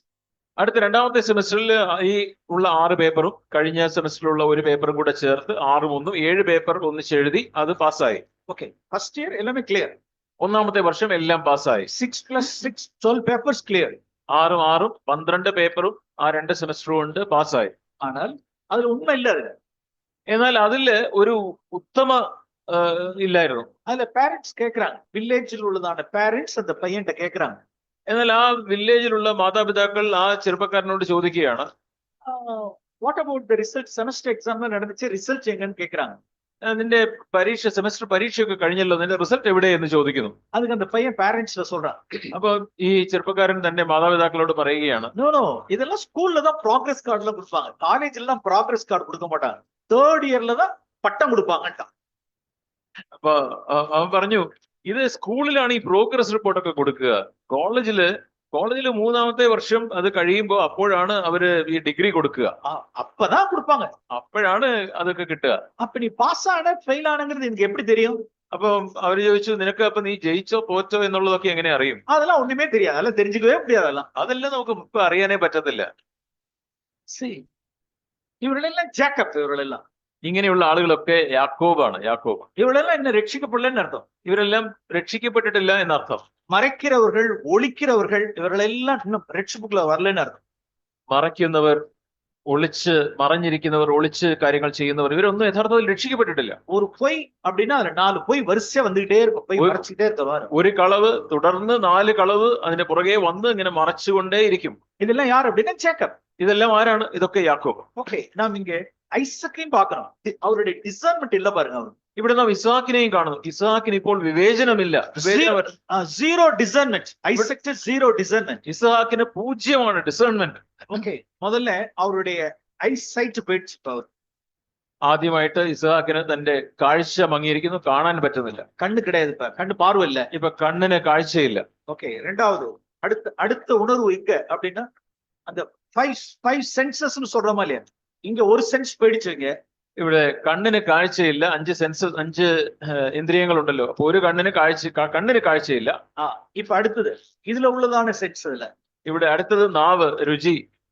ஒரு ஆட்டுக்கறியை கொண்டு லேம்ப் கொண்டு கொடுத்து சமைச்சா சாப்பிட்டு சூப்பர் மான் சூப்பர் அப்படிங்கிற, இது அவுட். അപ്പൊ ആടിന്റെ കറി വെച്ചുകൊണ്ട് കൊടുത്തപ്പോ ഇത് നല്ല സൂപ്പർ മാൻകറിയാണെന്ന് പറഞ്ഞ് കൂട്ടുന്നു. അപ്പൊ തന്റെ രണ്ടാമത്തെ സെൻസും രുചി അതും നഷ്ടപ്പെട്ടിരിക്കുന്നു. അടുത്തത് തൊടു ഉണർവ്, ടച്ചിങ്. അടുത്തത് ഈ തൊടുന്ന ആ ഒരു ഇന്ദ്രിയം, ടച്ചിങ്. നമ്മുടെ തൊടുമ്പോൾ സ്പർശ്യത. அப்படியே பாக்குறாரு. நல்லதா, ரோமம் இருக்கு, ஹேர்லாம் நிறைய இருக்கு. ஓகே, ஏசாதான் அப்படிங்கிறாரு. അപ്പൊ തൊട്ട് നോക്കുന്നു, ഇത് ഔട്ട്. അപ്പൊ തൊട്ട് നോക്കുന്നു, ഓക്കെ ഇപ്പൊ കൊള്ളാം, നല്ലത്, ഇത് യേശാവ് തന്നെയാണ് എന്ന് പറഞ്ഞ് അവൻ തന്റെ സ്പർശ്യതയും നഷ്ടപ്പെട്ടിരിക്കുന്നു. അപ്പുറം ഇന്നൊന്ന്, ഇത് ഔട്ട്. കേൾക്കാനുള്ള കേൾവി ശക്തിയും തനിക്ക് നഷ്ടപ്പെട്ടിരിക്കുന്നു. ജേക്കബ്സിന്റെ വോയിസ് മാറി ഇരിക്കേ அப்படின்னு. ഇത് യാക്കോബിന്റെ ശബ്ദം പോലെ ഉണ്ടല്ലോ എന്നാണ് പറയുന്നത്. ഡാഡി, ഏസാവാ ഡാഡി அப்படி. ഡാഡി, ഞാൻ ഏശാവാണ് എന്ന് പറയുമ്പോ ഓക്കെ മൈ സൺ. ശരി മോനെ. ഓക്കെ, ഇത് ഔട്ട്. അപ്പൊ കേൾവിയും ഇപ്പൊ ശരിക്കില്ല. ഫൈനലാ ഒരു ടെസ്റ്റ് വെച്ചിരുക്കാറ്, ഫൈനൽ ടെസ്റ്റ് அப்படி. ഓക്കെ, അപ്പൊ അവസാനം തന്റെ പ്രാണശക്തി അല്ലെ, അതും കൂടെ നോക്കിയപ്പോ തനിക്ക് മണവും പിടിക്കാനായിട്ട് കഴിയുന്നില്ല. ஏன்னா வேட்டையாடி போயிட்டு வந்திருக்காருல்ல, വനத்துக்கு போயிட்டு வந்திருக்காருல்ல. ഇപ്പം ഇതിപ്പം വേട്ടയൊക്കെ ആടി വനത്തിൽ നിന്നല്ലേ വരുന്നത്, അതുകൊണ്ടായിരിക്കും മണമൊന്നും അത്ര എനിക്ക് ഉറപ്പില്ല. എന്നാ പോലും ശരി, ഇത് യേശാവ് நல்ல முகத்து பார்த்தாரு, கடைசியில பார்த்தா ஓகே ஏசாதான் அப்படின்னு கன்ஃபார்ம் பண்ணிக்கிட்டாரு. അത് അങ്ങനെ മണത്ത് ഇത് യേശാവ് തന്നെയാണെന്ന് അങ്ങ് ഉറപ്പിച്ചു. என்னாச்சு ഇപ്പൊ എന്താണ് നോക്കുക? இங்க இல்ல, ഇവിടെയില്ല, இവിടെയില്ല, எதுவுமே கிடையாது, ഒന്നുമില്ല. எல்லாம் பார்த்துட்டு கடைசியில நீதான் ஏசா அப்படின்னு சொல்லிட்டு ஆசீர்வதிக்கிறார். അപ്പൊ അവസാനം ഒന്നും മനസ്സിലാക്കാതെ നീയാണ് യേശാവ് എന്ന് പറഞ്ഞ് അവനെ അനുഗ്രഹിക്കുന്നു. ஏன் அப்படின்னா എന്താ കാരണം? Favouritism, partiality. കാരണം താൻ മുഖപക്ഷം കാണിച്ചു, താൻ പക്ഷപാതം കാണിക്കുന്നവനായിരുന്നു. ஏதாவது கொண்டு வந்து கொடுக்கறது, ஏதாவது சாப்பிடறதுக்கு கொடுக்கறது, എന്തെങ്കിലും ഭക്ഷണം കൊണ്ടുവന്ന് കൊടുത്താൽ ഫേവറിറ്റിസം. അവനോട് മുഖപക്ഷം. ஏதாவது gift கொடுக்கறது, അല്ലെങ്കിൽ എന്തെങ്കിലും ഒരു ഗിഫ്റ്റ് ലഭിക്കുന്നു, அல்லது சில பேர் சிலரை புகழ்ந்து பேசுறது, അല്ലെങ്കിൽ ചിലര് അവരെ മുഖസ്തുതി പറയുന്നു. இதெல்லாம் என்ன ஆகும் அப்படின்னா டிசைன்மெண்ட் காலிப்படுது. ഇതെല്ലാം ഈ തരത്തിലുള്ള വിവേചന ശക്തിയെ അത് ഇല്ലാതാക്കും. பிரியமானவர்களே, நம்மளுடைய டிசைன்மெண்ட் இல்லைன்னா நம்மளுடைய பிள்ளைகள் நம்மை ஏமாற்றுவார்கள். പ്രിയമുള്ളവരെ, നമുക്ക് വിവേചനം ഇല്ല എങ്കിൽ, വിവേചന ശക്തി ഇല്ലെങ്കിൽ നമ്മുടെ മക്കൾ നമ്മെ പറ്റിക്കും. நம்மளுடைய பிள்ளைகள் நம்மளை ஏமாற்ற முடியும். നമ്മുടെ മക്കൾക്ക് നമ്മളെ പറ്റിക്കുവാനായിട്ട് കഴിയും. டிசைன்மெண்ட் இல்லாத இடத்தில் சர்ச்சில் நம்முடைய விசுவாசிகள் ஏமாற்ற முடியும். നമുക്ക് ആ രീതിയിലുള്ള വിവേചന ശക്തി ഇല്ല എങ്കിൽ സഭയിലുള്ള വിശ്വാസികൾക്ക് നമ്മെ കളിപ്പിക്കാനായിട്ട് കഴിയും. നമുക്ക് எந்த வகையில நமக்கு ஃபேவரிட்டிஸா இருக்கக்கூடாது. നമുക്ക് ഒരു രീതിയിലും ആ രീതിയിലുള്ള മുഖപക്ഷം നാം കാണിക്കുന്നവരായിരിക്കരുത്. ஏசாவுக்கு ருசிகரமான ஒரு காரியத்தை கொடுத்ததுனால ஃபேவரிட்டிസം. യേശാവിന് അവിടെ യേശാവ് ഒരു രുചികരമായ കാര്യം കൊടുത്തതുകൊണ്ടാണ്, യേശാവിന് കൊടുത്തതുകൊണ്ടാണ് അവനും ഫേവറിറ്റിസം കാണിക്കുന്നത്. சர்ச்சில் there are some people. സഭയിലെ ചില ആളുകളുണ്ട്, நமக்கு ஏதாவது ஒரு வகையில நமக்கு ஒரு நன்மை செய்வார்கள். അത് ഏതെങ്കിലും ഒരു രീതിയിൽ അവർ നമുക്ക് നന്മ ചെയ്യുന്നു. ஏதாவது ஒண்ணு பொருளாதார கிஃப்ட்ஸ் கொடுக்கலாம், എന്തെങ്കിലും ഒരു സമ്മാനമായിരിക്കാം കൊടുക്കുന്നത്, அல்லது நமக்கு உதவியா இருக்கலாம், അല്ലെങ്കിൽ എന്തെങ്കിലും ഒരു സഹായമായിരിക്കാം, அல்லது நமக்கு நிறைய ரொம்ப ரெஸ்பெக்ட்ஃபுல்லா இருக்கலாம், അല്ലെങ്കിൽ വളരെ ബഹുമാനം, വളരെ ആദരം കാണിക്കുന്നു. சோ இப்படி எல்லாம் நம்மகிட்ட காண்பிக்கிறதுனால நாம வந்து என்ன செஞ்சிடக்கூடாது, சாஞ்சிடக்கூடாது. ഇങ്ങനെയെല്ലാം നമ്മോട് കാണിക്കുന്നത് കൊണ്ട് നാം അങ്ങനെ അവരുടെ പക്ഷം തിരിയരുത്. நான் பார்ஷாலிட்டி ஒருபோதும் பெரிய பாவமாய் நான் பார்க்கணும். നാം ഈ മുഖപക്ഷം, പക്ഷപാതം, അത് വലിയ പാപമായിട്ട് നാം കാണണം. நாம் ஜேம்ஸ் சாப்டர் 2க்கு நாம் திருப்போம். നമുക്ക് യാക്കോബിന്റെ ലേഖനം 2-ാം അധ്യായത്തിലേക്ക് തന്നെ നമുക്ക് മടങ്ങി പോകാം. ஜேம்ஸ் சாப்டர் 2 യാക്കോബ് 2-ാം അധ്യായം நான் வாசிக்கிறோம். ഇവിടെ നാം വായിക്കുന്നു. அங்கே 2 types of people நான் பார்க்கணும். അവിടെ രണ്ട് തരത്തിലുള്ള ആളുകളെ കുറിച്ച് നാം കാണുന്നു. Verse 2 to 5. 2 മുതൽ 5 വരെ. നിങ്ങളുടെ പള്ളിയിൽ മോടിയുള്ള വസ്ത്രം ധരിച്ചും പൊന്മോതിരം ഇട്ടും കൊണ്ട് ഒരുത്തനും മുഷിഞ്ഞ വസ്ത്രം ധരിച്ച ഒരു ദരിദ്രനും വന്നാൽ നിങ്ങൾ മോടിയുള്ള വസ്ത്രം ധരിച്ചവനെ നോക്കി ഇവിടെ സുഖേന ഇരുന്നാലും എന്നും ദരിദ്രനോട് നീ അവിടെ നിൽക്ക, അല്ലെങ്കിൽ എന്റെ പാദപീഠത്തെങ്കിൽ ഇരിക്കുക എന്നും പറയുന്നുവെങ്കിൽ നിങ്ങൾ ഉള്ളിൽ പ്രമാണമില്ലാതെ ന്യായരഹിതമായി വിധിക്കുന്നവരായിരിക്കുന്നില്ലയോ? 5. പ്രിയ സഹോദരന്മാരെ കേൾപ്പീൻ, ദൈവം ലോകത്തിൽ ദരിദ്രരായവരെ വിശ്വാസത്തിൽ സമ്പന്നരും തന്നെ സ്നേഹിക്കുന്നവർക്ക് വാഗ്ദത്തം ചെയ്ത രാജ്യത്തിന്റെ അവകാശികളും ആക്കേണ്ടതിന് തിരഞ്ഞെടുത്തില്ലയോ? 6. നിങ്ങളോ ദരിദ്രനെ അപമാനിച്ചിരിക്കും. 6-ാം വാക്യം, ധനവാന്മാർ അല്ലയോ നിങ്ങളെ പീഡിപ്പിക്കുന്നത്? അവർ അല്ലയോ നിങ്ങളെ ന്യായസ്ഥാനങ്ങളിലേക്ക് ഇഴച്ചു കൊണ്ടുപോകുന്നത്? verse 9 வாசிக்கிறோம். பட்சபாதம் உள்ளவர்கள் பாவம் செய்கிறார்கள். 9-ാമത്തെ വാക്യം തുടർന്ന് വായിക്കുന്നു, മുഖപക്ഷം കാണിച്ചാലോ പാപം ചെയ്യും. ஓகே, அப்ப ஜேம்ஸ் ரெண்டு டைப்ஸ் ஆஃப் பீப்புளை காண்பிக்கிறார். poor and rich காண்பிக்கிறார். യാക്കോബ് രണ്ട് തരത്തിലുള്ള ആളുകളെ കാണിക്കുന്നു, പാവപ്പെട്ട ആളുകൾ, ധനവാന്മാരായ ആളുകൾ. ஒன்று மினுக்கு வஸ்திரம், இன்னொன்னு കന്തൈ വസ്ത്രം அப்படின்னு சொல்லപ്പെട്ടത്. ഇവിടെ നാം വീണ്ടും വായിക്കുന്നു, ഒന്ന് മോടിയുള്ള വസ്ത്രം, മറ്റൊന്ന് മുഷിഞ്ഞ വസ്ത്രം. ഓക്കെ, നമ്മെ നാം നിദാനിച്ച് ധ്യാനിച്ച് നോക്കും. നാം ശരിയായി നാം നിദാനിപ്പோம். നാം നമ്മെ തന്നെ നമുക്ക് ശരിയായ രീതിയിൽ നമുക്ക് നമ്മെ തന്നെ വിധിക്കാം. അരുമയാനവர்களே, പ്രിയമുള്ളവരെ, എന്നെ ഞാൻ ജഡ്ജ് பண்ணதுதான் உங்களோட கூட நான் சொல்றேன். ഞാൻ എന്നെ ന്യായം വിധിച്ചതാണ് ഞാൻ നിങ്ങളോട് സംസാരിക്കുന്നത്. ഫോർ എക്സാമ്പിൾ, ഉദാഹരണത്തിന്, ஒரு மினுக்கு வஸ்திரங்களுடைய வீட்டுல உள்ளதான ஒரு சைல்டுக்கு ஒரு பர்த்டே கூப்பிடுறாங்க, இன்வைட் பண்றாங்க. നമുക്ക് മോടിയുള്ള വസ്ത്രം ധരിച്ച ഒരു വീട്ടിലെ ഒരു കുഞ്ഞിന്റെ ബർത്ത്ഡേക്ക് നമ്മെ വിളിക്കുന്നു. ഓക്കെ, അപ്പൊ നാം പോകണം, പ്ലാൻ പண்றோம். അവിടെ പോകാം എന്ന് നമ്മൾ ചിന്തിക്കുന്നു, പ്ലാൻ ചെയ്യുന്നു. ടൈംക്ക് പോறோம், സമയത്ത് അവിടെ ചെല്ലുന്നു. ഫാമിലിയാ പോறோம், കുടുംബമായിട്ട് ചെല്ലുന്നു. പോറപ്പോ ഒരു ഗിഫ്റ്റ്, നല്ല ഒരു ഡ്രസ്, നല്ല ഒരു കോസ്റ്റ്ലിയാണ് ഒരു ഡ്രസ്, മറ്റു കാര്യങ്ങൾ ഏതോ എടുത്തിട്ട് പോறோம். പോകുന്ന വഴിക്ക് എന്തെങ്കിലും ഒരു കാര്യം, ഒരു നല്ല വസ്ത്രം, എന്തെങ്കിലും ഒരു ഗിഫ്റ്റ് ആയിട്ട് എടുത്തുകൊണ്ട് പോകുന്നു. ഏനാ മിനുക്ക് വസ്ത്രം അല്ലേ? കാരണം എന്താണ്? അത് മോടിയുള്ള വസ്ത്രം ധരിച്ച വീടാണ്. அந்த மினுக்கு வஸ்திரம் உள்ளவர்களுக்கு சாதாரண ஒரு கிஃப்ட் எல்லாம் கொடுத்துட முடியாது, பெரிய கிஃப்ட் எல்லாம் கொடுக்கணும். അല്ലെ, മോടിയുള്ള വസ്ത്രം ധരിക്കുന്ന ഇങ്ങനെയുള്ള ആളുകൾക്ക് ചെറിയ ഗിഫ്റ്റ് ഒന്നും കൊടുത്താൽ പോരല്ലോ, ഒരു വലിയ ഗിഫ്റ്റ് തന്നെ എടുത്തുകൊണ്ട് പോകണം. ഓക്കെ, അത് പോയിട്ട് വന്നിടണം. അങ്ങനെ പോയി നാം തിരിച്ചു വരുന്നു. ഇപ്പൊ കന്തൈ തുണിക്ക് ഒരു വീട്ടിലെ ഉള്ളതാണ് ഒരു കുഴந்தைക്ക് ഒരു ബർത്ത്ഡേ വരും. ഇപ്പൊ ഇവിടെ മുഷിഞ്ഞ വസ്ത്രം ധരിക്കുന്ന വീട്ടിലെ ഒരു കുഞ്ഞിന് ഒരു ബർത്ത്ഡേ ഉണ്ടാവുന്നു. കുഴந்தைക്ക് ഒരു ബർത്ത്ഡേ സഹോദര, കുഞ്ഞിന്റെ പിറന്നാളാണ്. ஈவினிங் 6 o'clock வர முடியுமா brother? ബ്രദർ, വൈകിട്ട് 6 മണിക്ക് ഒന്ന് വരാനായിട്ട് പറ്റുമോ? 6 മണിക്ക് പ്രേയർ മീറ്റിംഗ് இருக்கு brother. ബ്രദർ, 6 മണിക്ക് പ്രേയർ മീറ്റിംഗ് ഉണ്ട്, പ്രാർത്ഥന യോഗമുണ്ട്. நான் இந்த இடத்துல ஒரு மீட்டிங் போக வேண்டியது இருக்கு. ഞാൻ ആ സ്ഥലത്ത് ഒരു മീറ്റിങ്ങിന് പോകേണ്ടതുണ്ട്. சாரி brother, என்னால வர முடியாது. സോറി, ക്ഷമിക്കണം സഹോദര, എനിക്ക് വരാൻ ബുദ്ധിമുട്ടാ, കഴിയില്ല. பட் மினுக்கு வஸ்திரத்தினுடைய சைல்ட் பர்த்டேக்கு என்ன செய்ய முடியுது? போக முடியுது. എന്നാൽ മോടിയുള്ള വസ്ത്രം ധരിച്ച വീട്ടിലെ കുഞ്ഞിന്റെ ബർത്ത്ഡേക്ക് പോകാനായിട്ട് കഴിയും. நல்ல காஸ்ட்லியா ஒரு gift எடுத்துட்டு போக முடியாது. കോസ്റ്റ്ലി ആയിട്ടുള്ള ഗിഫ്റ്റുമായിട്ടാണ് പോകുന്നത്. ஒரு ஒரு கந்தை வஸ்திரத்தினுடைய ஒரு ஏழையினுடைய ஒரு காரியம் என்றால் டிஸ்பைஸ் பண்ணிடுறோம். എന്നാൽ ഒരു മുഷിഞ്ഞ വസ്ത്രം ധരിച്ചിരിക്കുന്ന പാവപ്പെട്ട ഒരു വ്യക്തിയുടെ കാര്യത്തെ അവഗണിക്കുന്നു, തള്ളിക്കളയുന്നു. பிரியமானவர்களே, இதான் பார்ஷியாலிட்டி. പ്രിയമുള്ളവർ, ഇതാണ് മുഖപക്ഷം. இந்த வார்த்தையை நம்ம இப்படி எடுக்கணும், பிராக்டிகலா நம்ம எடுக்கணும். ഇങ്ങനെയുള്ള വാക്യങ്ങൾ നാം പ്രായോഗികമായിട്ട് ഇങ്ങനെയാണ് നമ്മുടെ ജീവിതത്തിൽ എടുക്കേണ്ടത്. அப்ப ஆண்டவர் சொல்வார், நீ பேதகம் பண்ற, நீ உன்கிட்ட பார்ஷியாலிட்டி இருக்கு. അപ്പോൾ കർത്താവ് പറയും, നീ പക്ഷപാതം കാണിക്കുകയാണ്, നിന്റെ ഇടയിൽ നീ മുഖപക്ഷം കാണിക്കുന്നു. Yes, this sin will damage your faith. ഈ പാപം നിന്റെ വിശ്വാസത്തെ അത് ചോർത്തിക്കളയും. மனம் திரும்பணும் நாம். നീ മാനസാന്തരപ്പെടണം. Okay, in some other case. മറ്റൊരു സാഹചര്യം നോക്കുക. ஓகே, மினுக்கு வஸ்திரம் தரித்தவருடைய வீட்டுல யாரோ ஒருத்தர் வந்து ஹாஸ்பிட்டலைஸ். മോടിയുള്ള വസ്ത്രം ധരിക്കുന്ന വീട്ടിലെ ആരെങ്കിലും ഒരാള് ഹോസ്പിറ്റലിൽ അഡ്മിറ്റ് ആയി. ஓகே, இப்ப நம்ம செய்தி கேள்விப்படுறோம். നാം അത് ഉടനെ കേട്ടു. என்ன செய்யணும் அப்படின்னா, இமிடியேட்டா ஹாஸ்பிட்டலுக்கு போறோம். കേട്ട ഉടനെ ഹോസ്പിറ്റലിലേക്ക് പോകുന്നു, விசாரிக்கிறோம், എന്തൊക്കെയുണ്ട് നമ്മൾ അന്വേഷിക്കുന്നു, ஜெபம் பண்ணிட்டு வரோம், பார்த்துட்டு வரோம், எல்லாம் ரைட். അവിടെ പോയി കാണുന്നു, പ്രാർത്ഥിച്ചു വരുന്നു, എല്ലാം ശരി തന്നെ. அதை செய்யக்கூடாது நான் சொல்லல. അത് ചെയ്യരുതെന്നല്ല ഞാൻ പറയുന്നത്. എന്നാൽ ஒரு ஏழையினுடைய வீட்டுல யாராவது ஒருத்தர் ஹாஸ்பிட்டல் அப்படின்னா, എന്നാൽ പാവപ്പെട്ട ഒരു വ്യക്തിയുടെ വീട്ടിലെ ആരെങ്കിലും ഒരാൾ ഹോസ്പിറ്റലിലാണെങ്കിൽ போன்ல விசாரிக்கிறோம், ഫോണില് നമ്മൾ അന്വേഷിക്കുന്നു. மினுக்கு வஸ்திரம்னா நேர்ல போயிட்டு வரோம். മോടിയുള്ള വസ്ത്രമാണെങ്കിൽ നേരിട്ട് പോയി ഹോസ്പിറ്റലിൽ പോയി കാണും.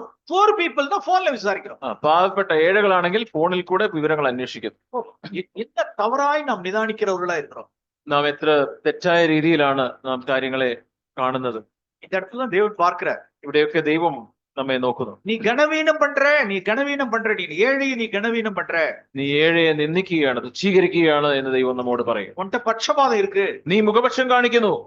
சில சமயங்களில் நம்முடைய 4-wheeler கொடுக்கிற விஷயத்துல, ചില സമയത്ത് നമ്മുടെ 4 ചക്ര വാഹനം, നമ്മുടെ കാറ് മറ്റുള്ളവർക്ക് കൊടുക്കുന്ന കാര്യത്തിൽ யாருக்கோ ஒருத்தர் ஹெல்ப் பண்ண வேண்டியதா இருக்கு, ഒരു വ്യക്തിയെ സഹായിക്കേണ്ടതായിട്ടുണ്ട്. ஒரு ரிச் பீப்புள் அப்படின்னா மினுக்கு வஸ்திரம்னா நம்மளுடைய 4-wheeler உடனே அவன் கேட்ட மாத்திரத்தில் கொடுக்குறோம். ധനവാനായ ഒരു വ്യക്തിയാണെങ്കിൽ നമ്മുടെ ആ കാറ് 4 ചക്ര വാഹനം കേട്ട ഉടനെ തന്നെ നമ്മൾ കൊടുക്കുന്നു.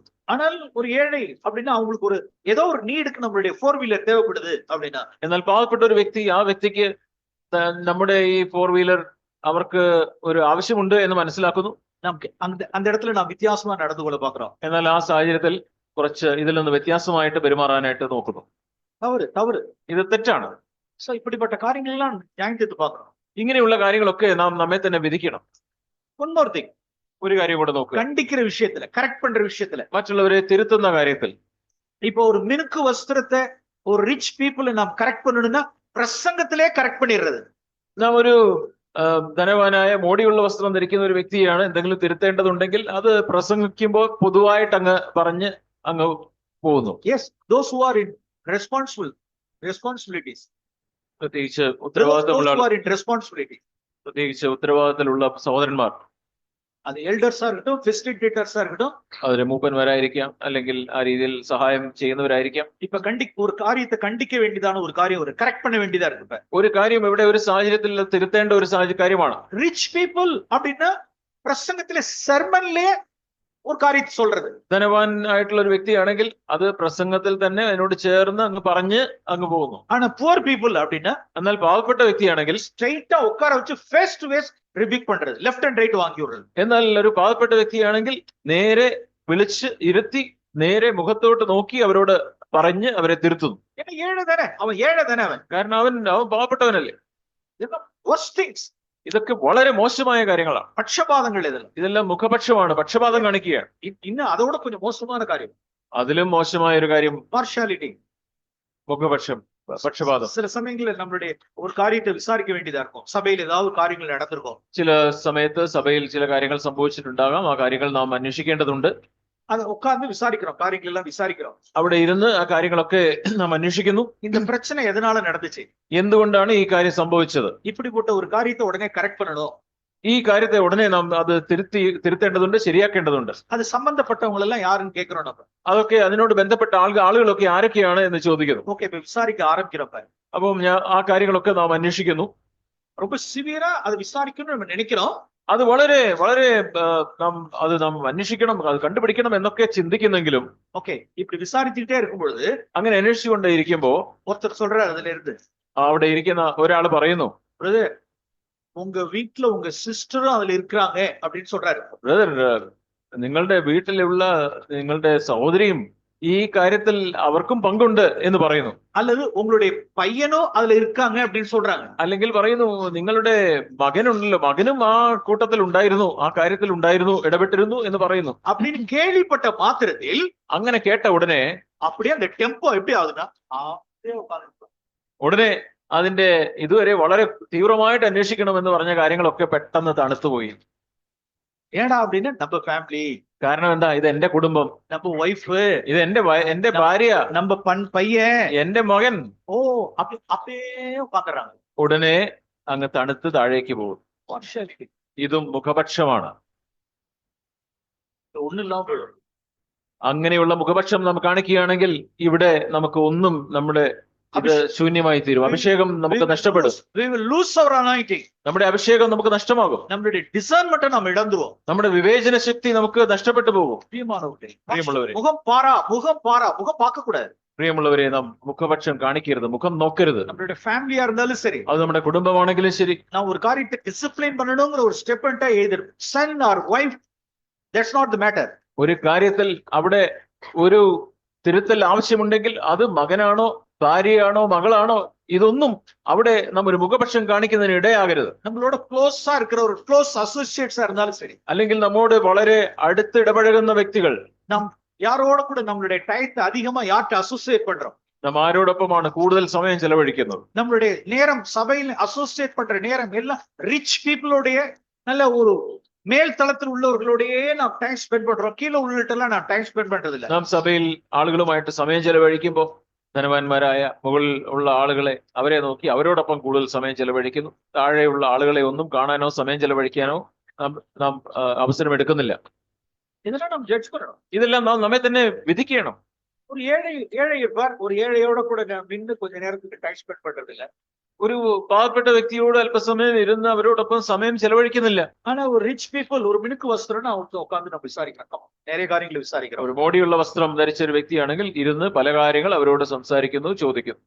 சோ இப்படி எல்லாம் நாம் ஜட்ஜ் பண்ண வேண்டியது அவசியமா இருக்கு. ഇങ്ങനെയുള്ള സാഹചര്യങ്ങളിലൊക്കെ നാം നമ്മെ തന്നെ വിധിക്കേണ്ടതുണ്ട്. പ്രിയമാനവരുടെ ഒരുപോതും പാർഷ്യാലിറ്റിക്ക് നാം ഇടം കൊടുത്തിட വേണ്ട. പ്രിയമുള്ളവരെ, നാം ഒരിക്കലും ഈ പക്ഷപാതത്തിന്, മുഖപക്ഷത്തിന് നാം ഇടം കൊടുക്കരുത്.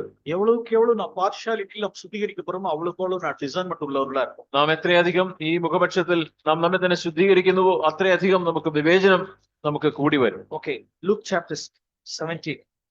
നമുക്ക് ലൂക്കോസ് 17 അധ്യായം രണ്ടാമത് ഒരു കാര്യത്തെ നാം കാണിക്കാൻ വിരുമ്പുகிறேன். ലൂക്കോസ് 17, അവിടെ രണ്ടാമത് മറ്റൊരു കാര്യം ഞാൻ കാണിക്കാം. Luke chapter 17. ലൂക്കോസ് 17. ജീസസ് തന്റെ ഡിസൈപ്പിൾസ് எப்படி சொன்னார்? യേശു ക്രിസ്തു തന്റെ ശിഷ്യന്മാരോട് ഇപ്രകാരം പറഞ്ഞു. Verse 3 and 4. 3-4 വാക്യങ്ങൾ.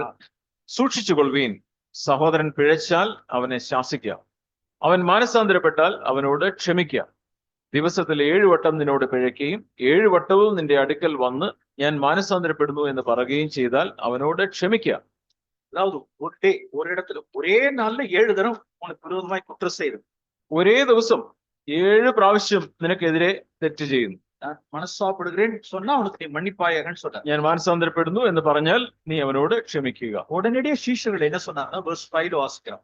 ഉടനെ തന്നെ ശിഷ്യന്മാർ എന്താണ് പറയുന്നത്? 5-ാമത്തെ വാക്യത്തിൽ പറയുന്നത്, അപ്പോസ്തലന്മാർ കർത്താവിനോട് ഞങ്ങൾക്ക് വിശ്വാസം വർദ്ധിപ്പിച്ചു തരണമേ എന്ന് പറഞ്ഞു. ஓ, உடனே ஒரு நாளைக்கு 7 தடவை மன்னிக்கணும்னு அதுக்கு ஒரு நிறைய பெரிய விசுவாசம் வேணும்னு நினைச்சிட்டாங்க. ഇവിടെ ഒരു ദിവസം 7 പ്രാവശ്യം ക്ഷമിക്കണമെന്നുണ്ടെങ്കിൽ അതിന് വലിയ വിശ്വാസം വേണമെന്നാണ് ഈ ശിഷ്യന്മാർ ചിന്തിച്ചത്. எங்களுடைய விசுவாசத்தை வர்த்திக்க பண்ண வேண்டும் என்றார்கள். ഞങ്ങളുടെ വിശ്വാസത്തെ വർദ്ധിപ്പിച്ചു തരണമേ എന്ന് പറഞ്ഞു. பிரியமானவர்களே, அதுக்கு ஆண்டவர் சொன்ன வார்த்தை என்னன்னு அப்படின்னா ஒரு ஓமையை பின்னால சொன்னாரு. പ്രിയമുള്ളവരെ, അതിനെ തുടർന്ന് കർത്താവ് ഒരു ഉപമ അവരോട് പറയുന്നു. கடுகு அளவு விசுவாசம் இருந்தா போதுமா?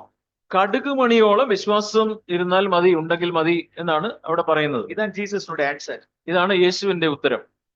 ஒரு நாளில் 7 தடவை, ஒரு நாள்ல 7 தடவை ஒருத்தவங்களை மன்னிக்கணும் அப்படின்னா, கண்டினியூஸ் மன்னிச்சுக்கிட்டே இருக்கணும் அப்படின்னா, அதுக்கு எந்த அளவுக்கு விசுவாசம் வேணும்னா கடுகளவு விசுவாசத்தை போதும். ഒരു ദിവസം തന്നെ 7 പ്രാവശ്യം നിങ്ങളോട് തെറ്റ് ചെയ്യുന്ന ആളിനോട് ക്ഷമിക്കണം എന്നുണ്ടെങ്കിൽ അതിന് കടുക് മണിയോളം വിശ്വാസം മതി എന്നാണ് യേശു പറയുന്നത്. Verse 6ல വാസിக்கிறோம். 6ാമത്തെ വാക്യത്തിൽ അങ്ങനെയാണ് എഴുതിയിരിക്കുന്നത്. നിങ്ങൾക്ക് കടുക് മണിയോളം, കർത്താവ് പറഞ്ഞത്, നിങ്ങൾക്ക് കടുക് മണിയോളം വിശ്വാസം ഉണ്ടെങ്കിൽ ഈ കാട്ടത്തിയോട് വേരോടെ പറഞ്ഞ് കടലിൽ നട്ടുപോക എന്ന് പറഞ്ഞാൽ അത് നിങ്ങളെ അനുസരിക്കും. அதாவது சிலருடைய unforgiveness, that attitude எது போல இருக்குன்னா காட்டத்தீ போல இருக்கான். ചിലരുടെ ക്ഷമിക്കാത്ത മനോഭാവം അത് കാട്ടത്തിയെ പോലെയാണ്. பிரியமானவர்களே, இந்த ஹால்ல யாருக்காவது அப்படிப்பட்ட காட்டத்தி மரத்தில் உடையவர்களா நாம் இருக்கிறோமா? പ്രിയമുള്ളവരെ, ഈ ഹാളിൽ ആരെങ്കിലും അപ്രകാരം മറ്റുള്ളവരോട് ക്ഷമിക്കുവാൻ കഴിയാതെ കാട്ടത്തിയെ പോലെയുള്ള അതുമായിട്ട് ഇരിക്കുന്നുണ്ടോ? சிலரை மன்னிக்காம இருக்கிறது, ചിലരോട് ക്ഷമിക്കാതെ ഇരിക്കുക. அவர்கள் திரும்ப திரும்ப திரும்ப திரும்ப ஏதாவது என்ன செய்துகிட்டே பண்ண, ஒரு நாள்ல 7 தடவை என்ன செஞ்சிருப்பாங்க அப்படின்னா நம்மள ஹர்ட் பண்ணிருப்பாங்க. ഒരു ദിവസം 7 പ്രാവശ്യം നമ്മളെ മുറിപ്പെടുത്തിയിട്ടുണ്ടാവാം. நான் நினைக்கிறேன் ஜீசஸ் தன்னுடைய லைஃப்ல இருந்து சொல்லிப்பாருன்னு நினைக்கிறேன். ഞാൻ ചിന്തിക്കുന്നത് യേശു ക്രിസ്തു തന്റെ ജീവിതത്തിൽ നിന്നായിരിക്കാം ഇത് പറഞ്ഞത്. அவருடைய நாசரேத்தூருடைய ജീവിതத்திலிருந்து ഇത് நடந்திருக்கும். ഇത് തന്റെ നസ്രയത്തിലെ ജീവിച്ച ആ ജീവിത സാഹചര്യത്തിൽ നടന്ന കാര്യമായിരിക്കാം. அவருடைய இளைய சகோதரர்கள் இயேசு கிறிஸ்து அந்த அளவு ஹர்ட் பண்ணிருக்கலாம்.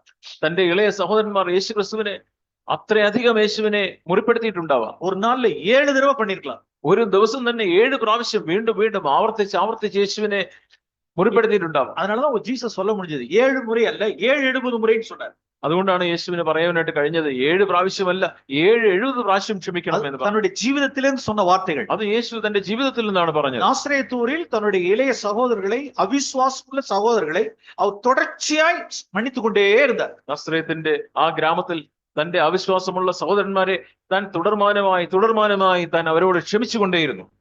எப்படி அவரால் முடிஞ்சது? എങ്ങനെയാണ് യേശുവിന് അത് സാധിച്ചത്? பிரியமானவர்களே, நாம் ஒரு நாளைக்கு நமக்கு விரோதமாய் இருக்கிறவர்களை 770 முறை மன்னிப்பதற்கு இவ்வளவு விசுவாசம் தான் போதும்.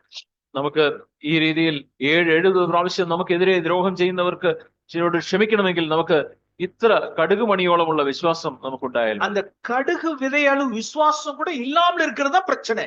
ആ കടുക് മണിയോളം ഉള്ള വിശ്വാസം പോലും നമുക്ക് ഇല്ലാത്തതാണ് പ്രശ്നം. எப்ப இந்த விசுவாசம் நமக்கு உண்டாகும்? എപ്പോഴാണ് നമുക്ക് ആ വിശ്വാസം ഉണ്ടാവുക? அதே கான்டெக்ஸ்ட்ல ஆண்டவர் பேசினார். അതേ ആ ഒരു കോണ്ടെക്സ്റ്റിൽ തന്നെ, ആ പശ്ചാത്തലത്തിൽ തന്നെ കർത്താവ് സംസാരിക്കും. 7ல வாசிக்கிறோம். 7ാമത്തെ உங்களில் ஒருவனுடைய ஊழியக்காரன் அப்படின்னு போட்டிருக்கு. ഇവിടെ പറയുന്നത് നിങ്ങളിൽ ആർക്കെങ്കിലും ഒഴുകുകയോ മേയ്ക്കുകയോ ചെയ്യുന്ന ഒരു ദാസൻ ഉണ്ടെങ്കിൽ, அது பாண்ட் ஸ்லேவ், അതൊരു ദാസൻ, അതൊരു കെട്ടപ്പെട്ട അടിമ. அந்த இடத்துல அதாவது கூலிக்காரர்கள் வேலைக்காரர்கள்லாம் பைபிள்ல இருக்கு. കൂലിക്കാർ, വേലക്കാർ എന്നൊക്കെ ബൈബിളിലുണ്ട്. இப்ப மேத்யூ 20ல ஆண்டவர் சொன்னார், മത്തായി 20ാം അധ്യായത്തിൽ കർത്താവ് போக வேண்டியதில்லை, മത്തായി 20 காலையில 6 மணிக்கு வந்துட்டு சாயந்தரம் 6 மணிக்கு போறவங்க രാവിലെ 6 മണിക്ക് വന്ന് വൈകിട്ട് 6 മണിക്ക് പോകുന്നവർ, அவர்கள் வேலைக்காரர்கள். അവര് വേലക്കാർ, അവര് വേലക്കാരാണ്. கூலிக்காக வந்து അത് കൂലിക്കായിട്ട് വന്ന് വേല ചെയ്ത് പോകുന്ന വേലക്കാർ. லூக் 15ல தகப்பனுடைய வீட்டிலே இருந்து வேலை செய்யற கூலிக்காரர்கள் இருக்காங்க. എന്നാൽ ലൂക്കോസ് 15ാം അധ്യായത്തിൽ പിതാവിന്റെ വീട്ടിൽ തന്നെ ഇരുന്ന് ജോലി ചെയ്യുന്ന കൂലിക്കാരുമുണ്ട്. ஆனா இங்க சொல்லப்பட்டிருக்கிறது என்ன அப்படின்னா ஒரு பாண்ட் ஸ்லேவ். എന്നാൽ ഇവിടെ പറഞ്ഞിരിക്കുന്നത് 17ാം അധ്യായത്തിൽ പറഞ്ഞിരിക്കുന്നത് ഒരു കെട്ടപ്പെട്ട ദാസനെ കുറിച്ചാണ്. ஒரு அடிமை. അതൊരു ദാസൻ, ഒരു അടിമയാണ്. அந்த வீட்டுல அவன் அவ்வளோ வேலை செய்யறான்.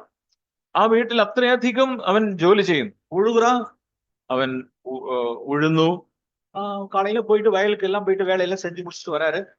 രാവിലെ പോയി വയലിൽ പോയി ആ ജോലിയെല്ലാം ചെയ്തിട്ടാണ് തിരിച്ചു വരുന്നത്. அல்லது மந்தையை மேய்ச்சிட்டு வராரு. അല്ലെങ്കിൽ തന്റെ ആട്ടിൻകൂട്ടത്തെ മേയിച്ചിട്ടാണ് വരുന്നത്. உடனே கிச்சன்ல போய் சாப்பாடு சமைக்க வேண்டியதா இருக்கு.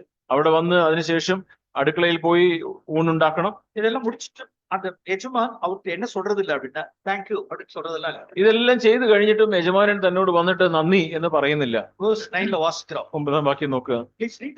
തന്നോട് കൽപ്പിച്ചത് ദാസൻ ചെയ്തിരിക്കൊണ്ട് അവന് നന്ദി പറയുമോ? அப்படி செய்ய மாட்டானே, അങ്ങനെ ചെയ്യുകയില്ല എന്നാണ്. அப்படின்னா ஒரு பாண்ட் ஸ்லேவ் விட்ட என்ன எதிர்பார்க்க மாட்டான் அப்படின்னா நன்றி எல்லாம் எதிர்பார்க்க மாட்டான். ഒരു കെട്ടപ്പെട്ട ദാസൻ അവന് നന്ദി ഒന്നും പ്രതീക്ഷിക്കുന്നില്ല. நன்றி எதிர்பார்க்கறது இல்ல. നന്ദി പ്രതീക്ഷിക്കുന്നില്ല. பிரியமானவர்களே, நாம் நன்றியை எதிர்பாராதவர்களா இருக்கணும். പ്രിയമുള്ളവരെ, നാം ഈ രീതിയിൽ മറ്റുള്ളവരിൽ നിന്ന് നന്ദിയെ പ്രതീക്ഷിക്കാത്തവരായിരിക്കണം.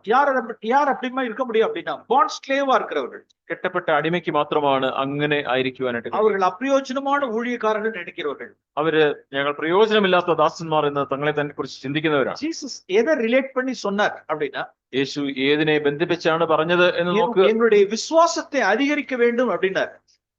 ഞങ്ങളുടെ വിശ്വാസത്തെ വർദ്ധിപ്പിക്കണം എന്ന് പറഞ്ഞ പശ്ചാത്തലത്തിലാണ് നാം ഇത് വായിക്കുന്നത്. அது ஜீசஸ் சொன்ன ஆன்சர். അതിന് യേശു പറഞ്ഞ ഉത്തരം എന്താണ്? நீ ஒரு பாண்ட் ஸ்லேவா இருக்கிற, നീ ഒരു അടിമയായി മാറുക. ஒரு அன்வர்த்தி பாண்ட் சர்வெண்டா இருக்கிற, നീ പ്രയോജനമില്ലാത്ത ഒരു കെട്ടപ്പെട്ട അടിമ എന്നുള്ള ഒരു രീതിയിൽ നീ ആയിരിക്കും. அப்படிப்பட்ட மனத்தாழ்மையில் இருக்கிறவர்கள் பிறரிடத்திலிருந்து என்ன செய்ய மாட்டாங்கன்னா நன்றி எதிர்பார்க்க மாட்டார்கள். അങ്ങനെ ആ രീതിയിലുള്ള മനോവിനയത്തോടു കൂടി ഇരിക്കുന്ന ഒരു വ്യക്തി മറ്റുള്ളവരിൽ നിന്ന് നന്ദിയെ പ്രതീക്ഷിക്കുകയില്ല. நாம் எவ்வளவு பேருக்கு நாம் நன்மைகள் செஞ்சிருப்போம். നാം എത്ര ആളുകൾക്ക് നന്മ ചെയ്തിട്ടുണ്ടാവാം. சிலர்ட்டெல்லாம் நாம் நன்றி எதிர்பார்க்கிறோம். ചിലരിൽ നിന്നെല്ലാം നാം നന്ദി പ്രതീക്ഷിക്കുന്നു. நான் பாண்ட் ஸ்லேவ், நான் செய்ய வேண்டியது மாத்திரம் தான் செய்யறேன். പ്രിയമുള്ളവരെ, നാം അടിമകളാണ്. നാം ചെയ്യേണ്ട കാര്യങ്ങൾ മാത്രമാണ് ചെയ്തിട്ടുള്ളത്. இந்த அப்பிரயோஜனமான ஊழியக்காரர்கள் பிறரிடத்துல அவர்கிட்ட மன்னிப்பு கேட்க வேண்டிய அவசியம் கிடையாது. ഈ പ്രയോജനമില്ലാത്ത ദാസന്മാർ അവരോട് മറ്റുള്ളവർ വന്ന് ക്ഷമ ചോദിക്കേണ്ട ആവശ്യം പോലുമില്ല. பிறர் மட்டும் மன்னிப்பு கேட்க வேண்டிய அவசியம் இல்லை. മറ്റുള്ളവർ വന്ന് ക്ഷമ ചോദിക്കേണ്ട ആവശ്യമേ ഇല്ല. பிறர் மன்னிப்பு கேட்காமலே மன்னிச்சிருவாங்க. അവർ ചോദിക്കാതെ തന്നെ അവരോട് ക്ഷമിക്കും.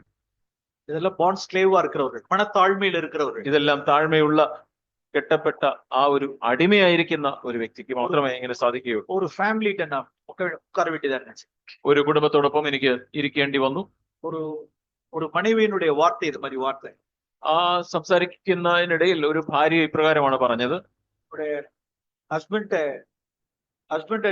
மன்னிக்காம இருந்த ஒரு மனைவியாகும். ഭർത്താവിനോട് ക്ഷമിക്കാത്ത ഒരു ഭാര്യ. ஏன் சிஸ்டர் நீங்க ஹஸ்பண்ட் நீங்க மன்னிக்கல அப்படிங்கிற? എന്താ സഹോദരി, എന്തുകൊണ്ടാണ് ആ ഭാര്യ ഭർത്താവിനോട് ക്ഷമിക്കാത്തത് എന്ന് ചോദിച്ചു. அதுக்கு மனைவி சொல்ற ஆன்சர் என்னன்னா, അതിന് ഭാര്യ പറയുന്ന മറുപടി എന്താണെന്ന് അറിയാമോ? என்னுடைய ஹஸ்பண்ட் இன்னும் என்கிட்ட மன்னிப்பு கேட்கல, அதனால நான் மன்னிக்கலங்கிறாங்க. എന്റെ ഭർത്താവ് എന്നോട് ഇതുവരെ ക്ഷമ ചോദിച്ചിട്ടില്ല, അതുകൊണ്ടാണ് ഞാൻ ക്ഷമിക്കാത്തത്. அவன் மன்னிப்பு கேட்டா நான் மன்னிப்பேன். എന്നോട് ക്ഷമ ചോദിച്ചാൽ ഞാൻ ക്ഷമിക്കും. அவன் மன்னிப்பு கேட்கல, அதனால நானும் மன்னிக்கல. അദ്ദേഹം ക്ഷമ ചോദിച്ചില്ല, അതുകൊണ്ട് ഞാൻ ക്ഷമിക്കൂല. அப்படின்னா அவங்க எந்த இதுல வரல அப்படின்னா, நான் ஒரு அன்வர்த்தி பாண்ட் ஸ்லேவ் அப்படிங்கிற ஸ்டேஜ்ல அவங்க இல்லைன்னு அர்த்தம். അതിന്റെ അർത്ഥം എന്താണ്?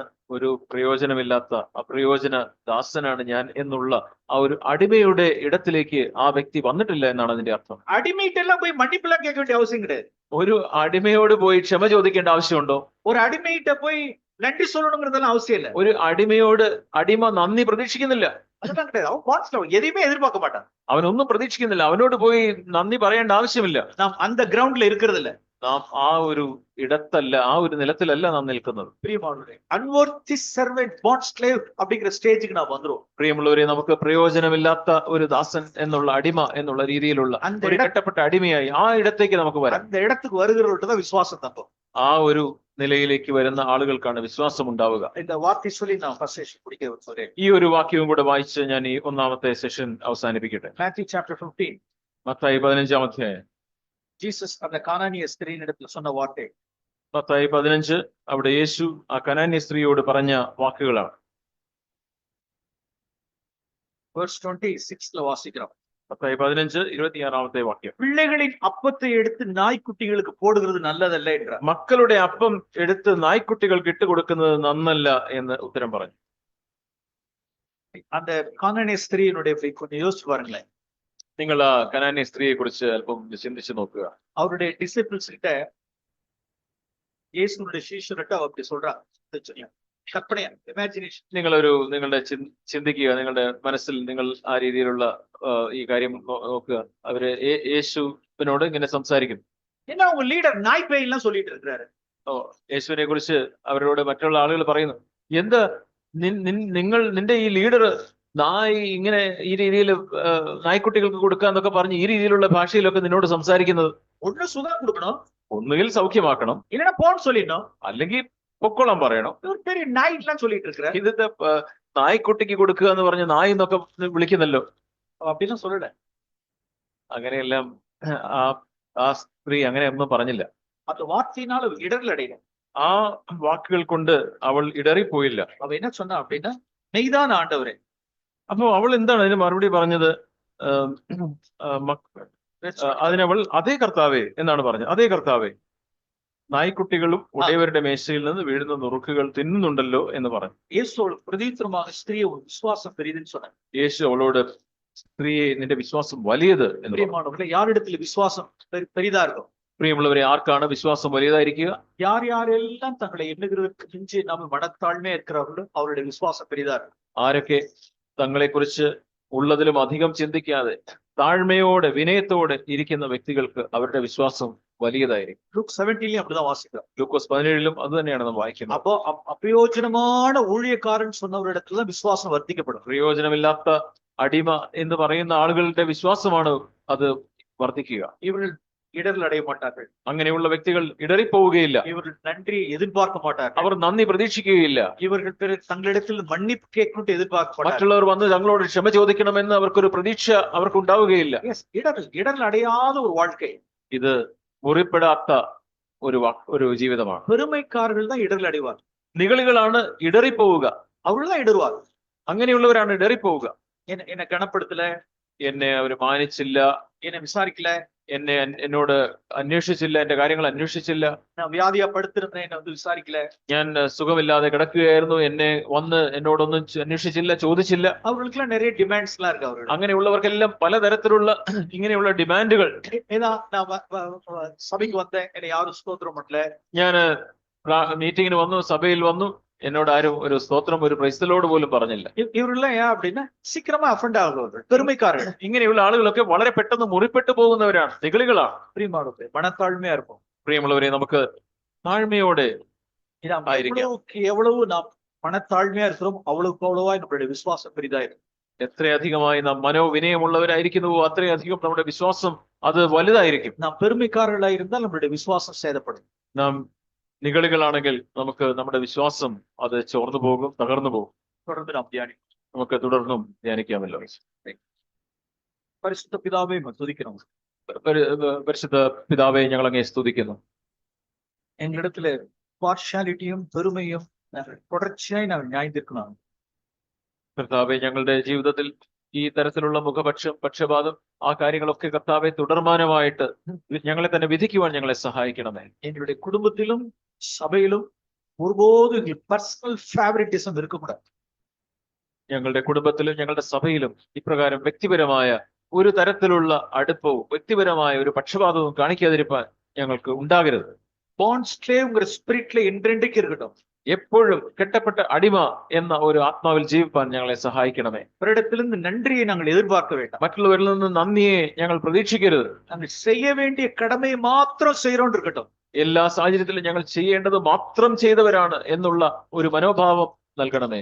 பிறர் எங்களுக்கு விரோதமாய் தீங்கு செய்திருந்தால் பிறர் மன்னிப்பு கேட்கணும் நாங்கள் எதிர்பார்க்க வேண்டாம். മറ്റുള്ളവർ ഞങ്ങൾക്കെതിരെ എന്തെങ്കിലും തെറ്റ് ചെയ്യുമ്പോൾ അവർ വന്ന് ക്ഷമ ചോദിക്കണമെന്നുള്ള ഒരു പ്രതീക്ഷ പോലും ഉണ്ടാകാതിരിക്കാൻ സഹായിക്കണമേ. நாங்கள் அவர்களை மன்னித்து விடட்டும். ഞങ്ങൾ അവരോട് ക്ഷമിക്കട്ടെ. நாங்கள் பாண்ட் ஸ்லேவ்.